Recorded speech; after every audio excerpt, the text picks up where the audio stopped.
Luke chapter 12 is where we're going to be this evening. It's where it was this morning. It's where we're going to be tonight. And so, Jesus, in Luke's account, is at a very interesting point in his ministry and is in the middle of a very important conversation. The conversation basically starts out, hey, don't fear the person that can hurt the body and do nothing to the soul, but fear the one who can not only kill, but also cast somebody or cast you into hell. And what else Jesus talks about is this idea of acknowledging the Son of Man, acknowledging Christ before men, and there's a reward for that. And if you decide not to do that, there's a reward for that too. And so as Jesus is elaborating on this point, all of a sudden, seems like, feels like, out of nowhere, this guy in the crowd we talked about this morning, guy in the crowd this morning raises his hand, right, and says, hey, teacher, will you tell my brother to divide the inheritance with me? Completely, totally off subject. Completely, totally off topic. And basically what Jesus is going to, leverage here is this idea, what we talked about this morning, that you will either leverage money or money will leverage you.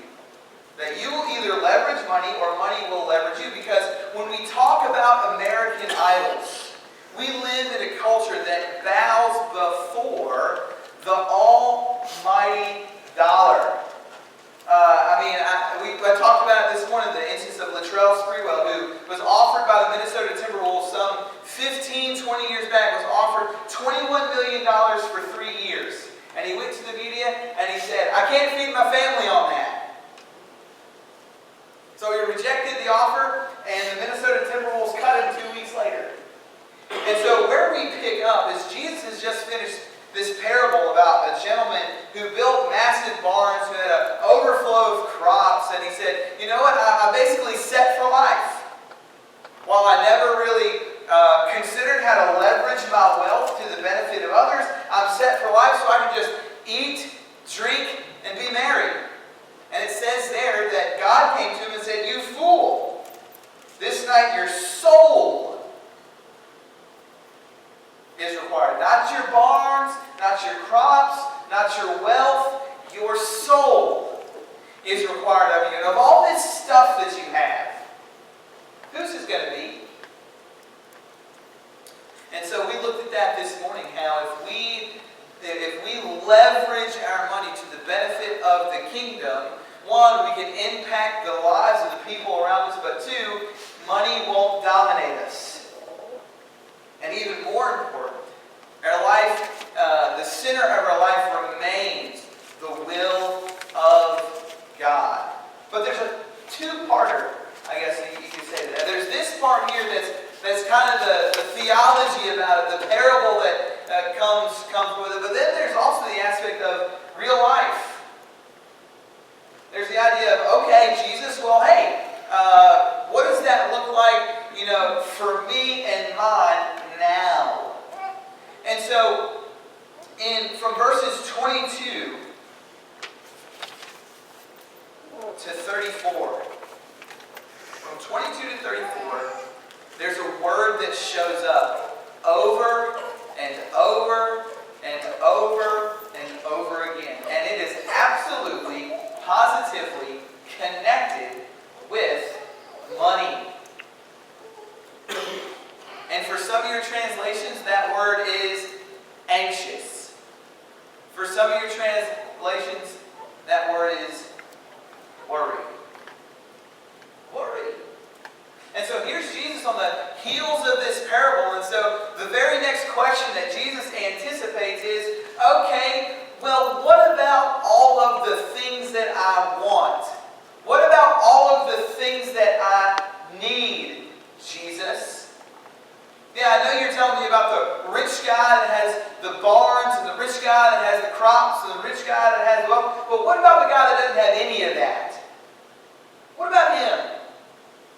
You know, Jesus, I wake up every single day. And in the first century, there's no such thing as minimum wage. In the first century, there is no 401k. In the first century, there is no stock market. In the first century, there are no retirement benefits. There are no government pensions. Whatever you make is what you live on. Day to day, week to week, month to month. And so what Jesus is going to say, and what Jesus is going to reiterate here to these people as they worry. I mean, how many people, day in and day out, worry about money? There are people in the world that wake up, and in between the time they go, before they go to work, after they go to work, when they go home, even at work, you know what they're doing? They're clicking. Click, click, click, click, click. Because they're trying to see what the stock market's going to do. Trying to catch the new trends on where they should invest. They're listening to CNBC and Cutlow. They're watching, Shark Tank to try and find a new idea to promote so that they can make it big. And all of their hours, and all of their days, and all of their lives, you know what they are? Worry warts. It's what they do. And so, once again, like I said this morning, this is what's so fascinating about God's Word, is that it is 2,000 years removed from us, and it is still so relevant, because I would venture to say there's not one of us in here who at some point in their life, whether it's past, whether it's present, or whether it's still yet to come, there's not one of us in here that hasn't or will not worry about money. Mm-hmm. And so what Jesus is going to say here, and what Jesus is going to relay to these people, is that, hey, instead of honing in and hyper-focusing on money, let's look at the big picture here. And that ultimately, money cannot be the measure of your treasure. That money cannot be the measure of your treasure. And so what he says in verse 22, right after he gets through with the parable, and he said to his disciples, there's that word again that shows up over 100 times in the New Testament. Not Christian, not churchgoer, disciple. He says to all of you who would say, hey, I am a follower. I am committed. My life revolves around following Jesus. My life revolves around the implementation of His teaching. My life, in essence, if you could sum up my life, the essence of my life is Jesus. That's who He's talking to. He's not talking to the world. He's talking to you. And He's talking to me. He says, therefore I tell you, do not be anxious. Do not worry about your life. Time out, Jesus. Hold up. Stop the bus. Put it in park. Pull the emergency brake. What do you mean, don't worry about my life? Don't you understand all the things that I've got going on? Don't you understand the stress that I'm under financially? Don't you understand all of the things that, and this is our mindset, don't you understand all the things that I have to pay for? All the things that I have to buy? What do you mean, don't worry? Because if I don't have money, if I don't have enough, and isn't it interesting, once we get enough, it's still not enough?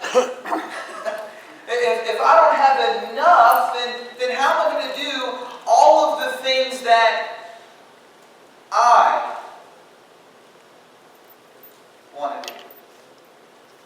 So what do you mean, don't worry about my life? Because after all, Jesus, don't you understand that this world is dominated, the culture that we live in is dominated by money. That money is the measure of the treasure, and guess what? Whoever has the most treasure wins. And he says, don't worry about your life. What you'll eat, nor about your body what you will put on. And just think about going down the street and saying this next line. For your life is more than food, and the body is more than clothing. Consider the ravens. What? Hold up, wait. You're telling me not to worry about my life. You're telling me not to worry about what I'm going to eat. You're telling me not to worry about what I'm going to clothe myself. And the next thing that you tell me is look at the birds. Come on, that's not sound financial advice. Jesus, if I'm in a financial rut, and if I'm worried about all of the stuff that I'm going to have, I can't learn anything from the birds. Because if you're going to stack me up next to the birds, then the birds kind of live scattered. They don't exactly go home to the same tree, right? They got to build a nest every single year somewhere different. They got to go here, they got to go there, they got to hunt for their food, they have to work so hard, and I don't understand why you would tell me. I mean, think about that. Next time someone comes to you and says, hey, what's your financial advice? Hey, what's your cure for anxiety in your life? Tell them, look at the birds. And see what look they give you. Right? And he says, consider the ravens. They neither sow nor reap. They neither have storehouses nor barns. And yet God feeds them. You want to know what you can learn about the birds? You ever seen one go hungry? As he's talking to these people in the first century, and say, hey, just look at your surroundings. As you look out into the fields when you go and sow and reap your crops, take a look at the birds. And I want to ask you a very important question. You would say to them, how many of them do you see starve? How many times have you looked into a bird's nest, or how many times have you looked into a bird as it swoops down and gets its prey, or it swoops down and gets its worm? How many times have you seen that take place? And understand who's behind that. That even the birds, remember he just got done saying, aren't you not worth more than the sparrows? That's what he said from verse 1 to 13. Aren't you worth more than the sparrows? Yes, you are more valuable than the sparrows. And guess what? If God feeds the sparrow, then God surely will feed you. And you know what I never see a bird doing? Never see a bird worried. I've never seen a bird on a perch just sitting there shaking like, I don't know what I'm going to do today. And so he draws a lesson from the birds. He says, of how much more value are you than the birds? See, when we hyper-focus on our stuff, and when we hyper-focus on the mass accumulation of money, when we don't get the mass accumulation of money we want, we instantly think that somehow, some way, God's against me. Because that's the first century mindset. If you don't have, the difference between the have and the have-nots is simply because the haves are blessed by God and the have-nots aren't blessed by God. But Jesus says that's not the case. Jesus says all of you are valuable. All of you are the apple of God's eye. And being the apple of God's eye, guess what? He's going to provide for you the food and the sustenance that you need, maybe not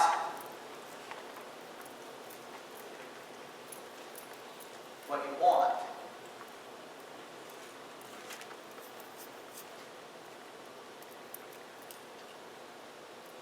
And then verse 25, he says, which of you by being anxious can add a single hour to his span of life? That's a profound question for the first century and for the 21st century. Because there are so many people that worry about their finances, so many people that worry about the accumulation of their stuff, and they worry, and they worry. And if you would just stop, and we would just stop, and we just ask, okay, by me worrying, how much longer am I adding to my life? Goose egg. But what is so interesting about that is that studies show that by worrying, I'm actually taking off of my life. Now, they didn't know this then, but Jesus makes a good point. If you're going to do something that doesn't add 1 hour, 1 day, 1 year to your life, and the big picture, the big scheme has nothing to do, gets you no closer to God, why do it? And so what he's trying to identify with these people is, you guys are putting your faith in a treasure that is created and not the creator. Two totally different things. Because they are so hyper-focused on the accumulation of toys, of stuff, of things, that he just said a few verses later, at the end of the day, can't save you, won't sustain you, won't help you out. Like I said this morning, Brown can't do anything for you on the other side of eternity. FedEx doesn't ship there. And he says, if then you are not able to do a small thing as that, why are you anxious about the rest? So in God's eyes, adding to life is an easy thing. And if you can't do that, then why even worry about it? He goes, consider the lilies. Okay, Jesus, stop it with this stuff, okay? You're just telling me about the birds. Now you're going to tell me about the lilies of the field? Come on. Can I get some Larry Kudlow advice here from CNBC? And he says,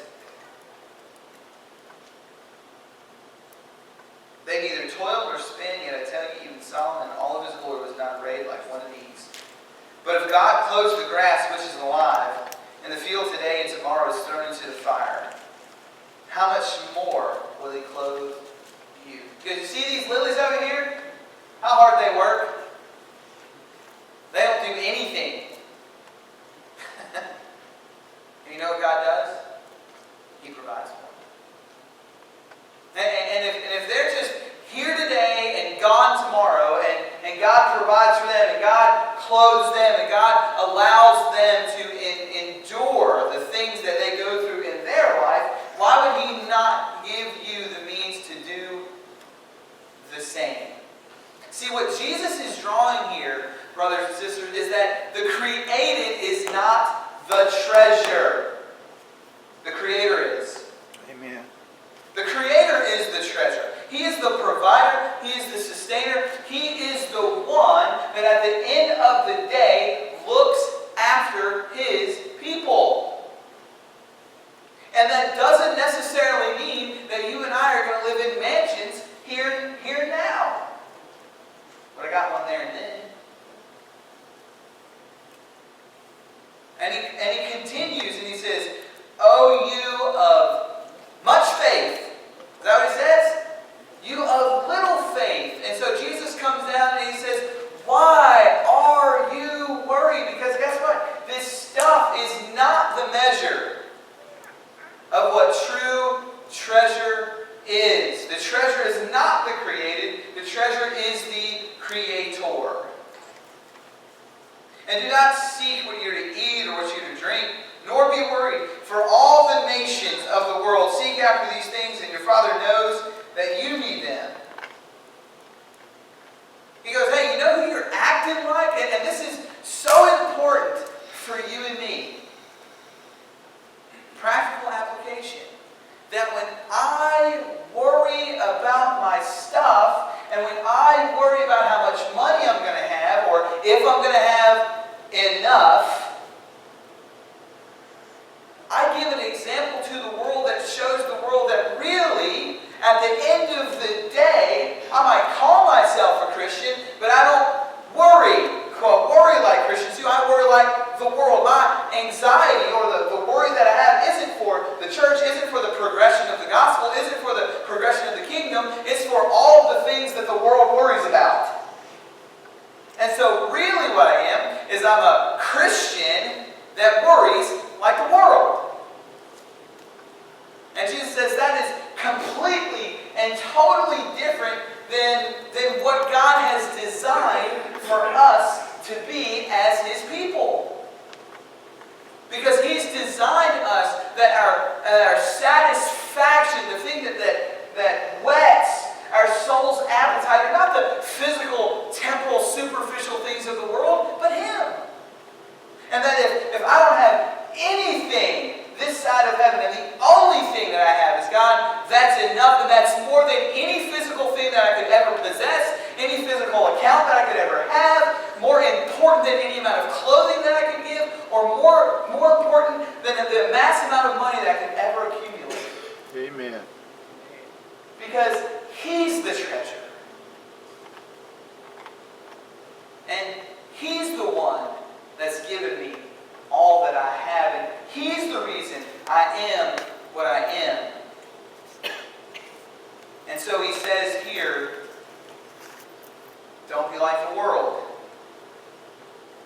Instead, seek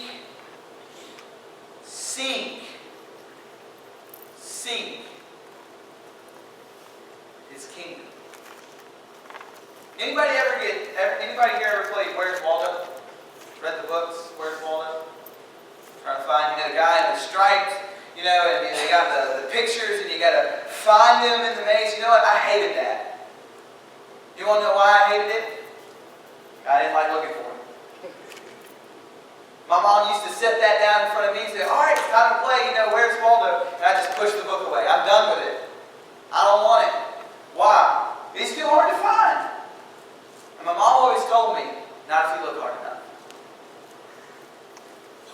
And you know what the thing about the kingdom is?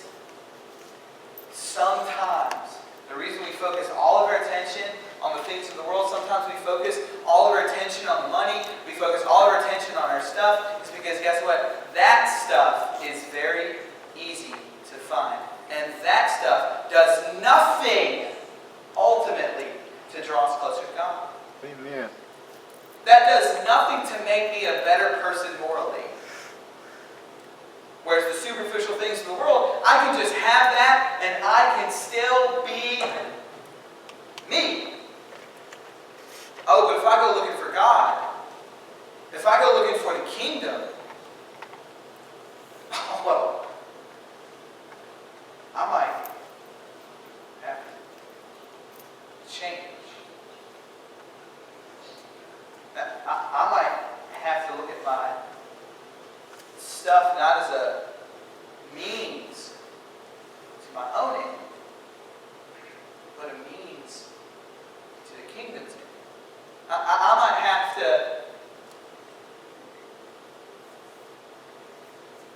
give to people who don't look like me, who don't talk like me, who don't walk like me, who I might not even ever meet.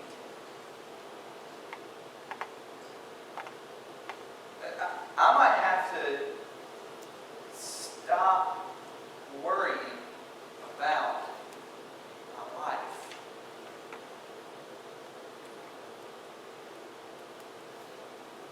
Instead, seek His kingdom, and these things will be added to you.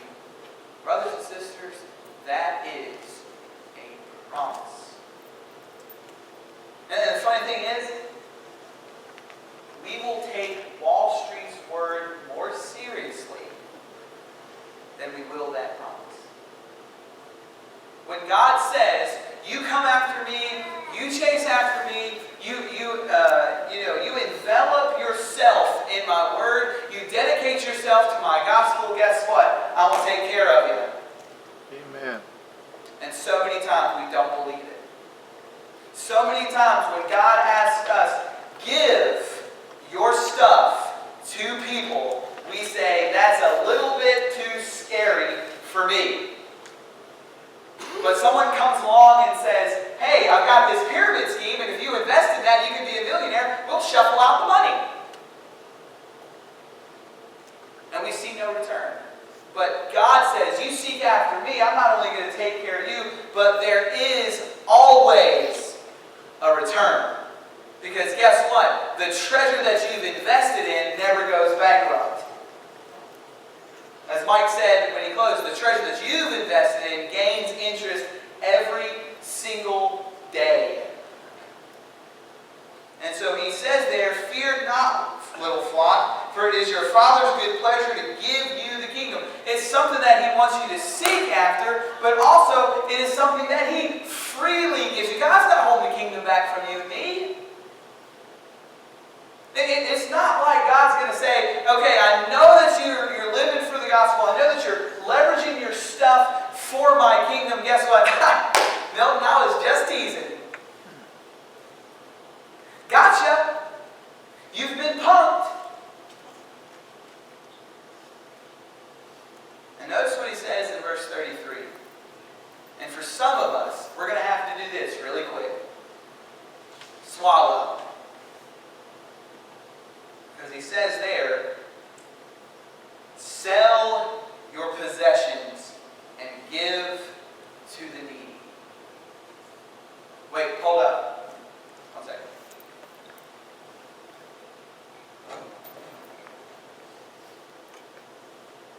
I can't find an eraser or any whiteout.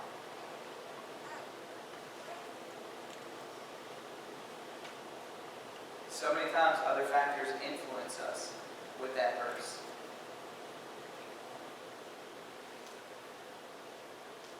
And we hoard and we hoard and we hoard. Because we use the excuse, we say, well, I might need this somewhere down the line.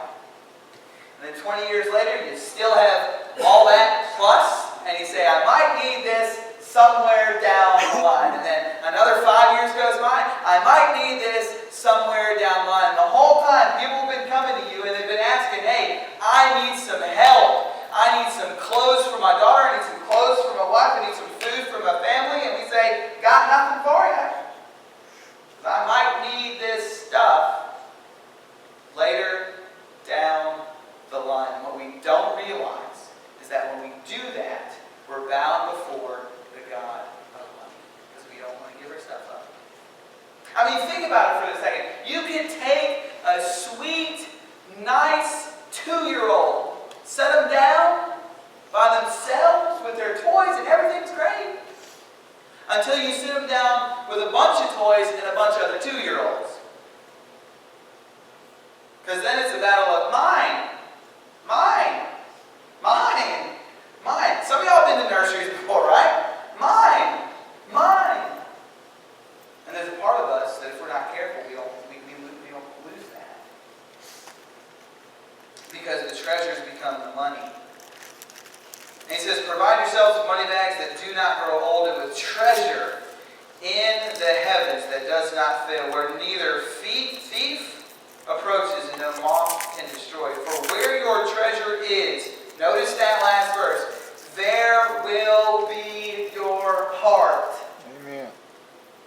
Not a maybe, not a might, it's there. You ask the question, okay, hey, what am I more concerned about? Am I more concerned about my stuff? If someone comes up to me and says, hey, do I worship the God of money? Does money permeate every facet of my life? There is no way that we can say, maybe. We either are or we're not.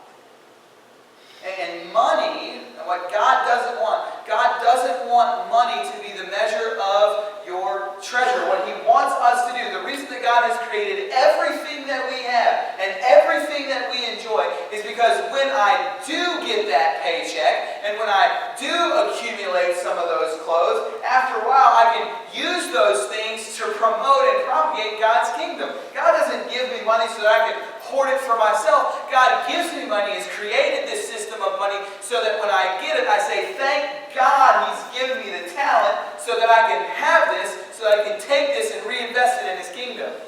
Amen.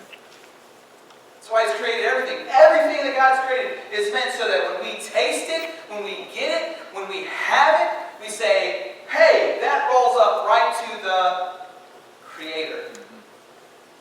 And not the created. So how much of your dreams, your hopes, your goals, how much of that depends on your money?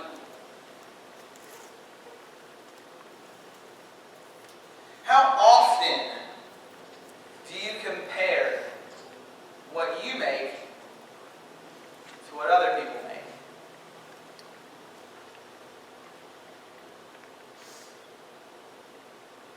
Is some of the greatest things that you worry about directly connected to your money? If that's the case, you may be worshiping another God. You may be finding that money is the measure of your treasure and not God. And if that's the case, then God is not the center of your life. And money's sneaky. It'll ambush you. And before you know it, you're on your knees bowing before it, praying to it, you're consumed by it, and the entire time that you've done that, God slowly moves out of the picture.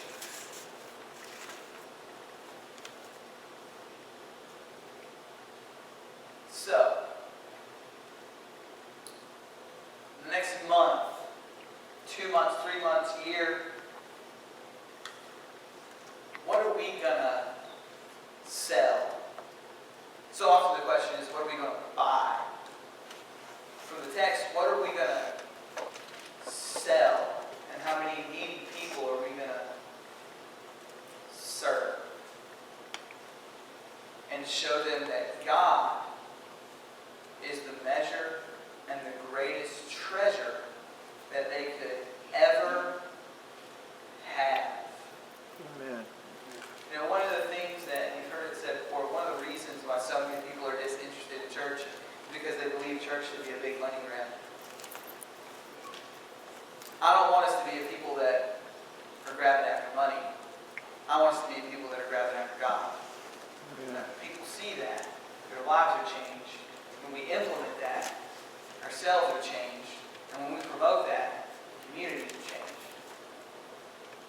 But that can only happen if you and I are willing to do this right here. Let it go. And let God. This evening, where are you with money? I'm not asking how much you make. I'm not asking what your bills are. I'm asking, where are you in your worship of money? Do you leverage it, or does it leverage you? Is it your treasure, or is God your treasure?